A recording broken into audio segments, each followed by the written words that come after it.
Welcome back to CFA. Learn while you sleep. Welcome back, darling. It's time to relax, unwind, and let me guide you through the fascinating world of CFA Level 1 economics. Whether you're drifting off into a deep slumber or just enjoying a moment of calm, I'm here to make sure these key financial concepts sink in effortlessly. So get cozy, breathe deep, and let's explore the foundations of economics in a way that feels smooth, intimate, and engaging. Introduction to CFA, Level 1 Economics. Tonight, they'll walk you through microeconomics, macroeconomics, and international trade and finance, topics that will help you understand how markets work, how policies shape economies, and how financial decisions ripple through global systems. Every economic theory has its unique charm, its strengths and flaws. And by the time we're done, you'll have a deeper appreciation for how they influence the financial world you navigate every day. Now, let's begin with the fundamental economic theories, each offering a different way to look at markets, money, and human behavior.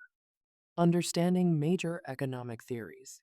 Economic theories are like different flavors of desire, each one shaped by how people act, how money moves, and how governments intervene.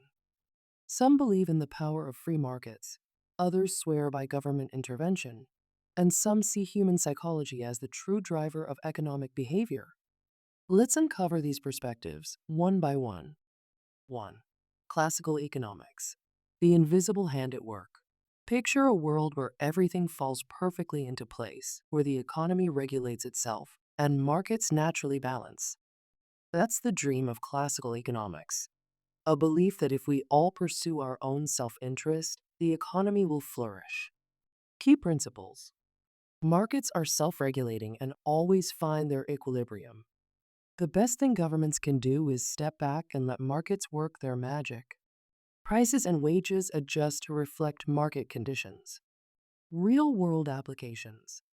Example: the Industrial Revolution, a time of rapid innovation, business expansion, and minimal government interference. Counterexample: the Great Depression, where markets didn't magically correct themselves, proving that sometimes economies need a helping hand. Classical economics sounds elegant, but in reality, markets aren't always perfect.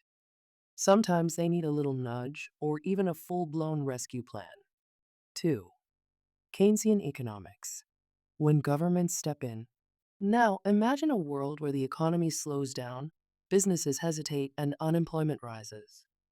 Keynesian economics, named after John Maynard Keynes, argues that in times like these, the government must step in and spend to keep things moving.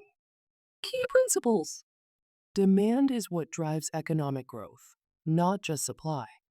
Governments should spend during recessions and save during booms to smooth economic cycles. Fiscal policies, such as government spending and tax cuts, can help pull an economy out of a downturn. Real-world applications. Example: the 2008 financial crisis, where governments around the world launched stimulus packages to save struggling economies.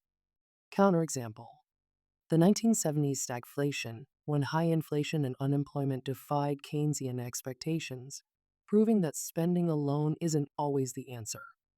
Keynesian economics can work wonders in a crisis, but overuse can lead to excessive debt and inflation. Like a lover who's too eager to help, sometimes it does more harm than good. 3. Monetarism. It's all about the money supply. For those who believe in precise control, monetarism, championed by Milton Friedman, argues that the best way to stabilize an economy is by managing the money supply. No excessive spending, no reckless interventions, just steady, calculated adjustments to keep inflation in check. Key principles. Inflation happens when there's too much money floating around. The central bank, not the government, should manage economic stability. Predictable, steady monetary policies are better than sudden government reactions. Real-world applications. Example: the Volcker era, 1980s, when the U.S. Federal Reserve tightened the money supply to kill inflation. Counterexample: Japan's lost decade, where keeping interest rates low wasn't enough to revive economic growth. Monetarists are the cool, calculated strategists of the economic world. But when financial crises hit, Sometimes their discipline isn't enough. 4. Supply side economics. Cut taxes, grow the economy. The idea that lower taxes and less regulation will unleash a wave of prosperity. Supply side economics, linked to Arthur Laffer, argues that letting businesses and investors keep more of their money will lead to more jobs, higher wages, and faster growth. Key principles: lower taxes encourage investment and job creation. Less government regulation leads to economic expansion. Wealth at the top trickles down to benefit society as a whole. Real-world applications. Example: Reaganomics in the 1980s, big tax cuts, big business growth, and a booming economy. Counterexample: the 2001 Bush tax cuts, which ballooned the deficit without sparking much growth. Supply-side policies sound seductive, but their effectiveness depends on whether businesses actually reinvest their tax savings or just hoard them. 5. Behavioral economics. People are predictably irrational. Now, let's talk about something a little more human.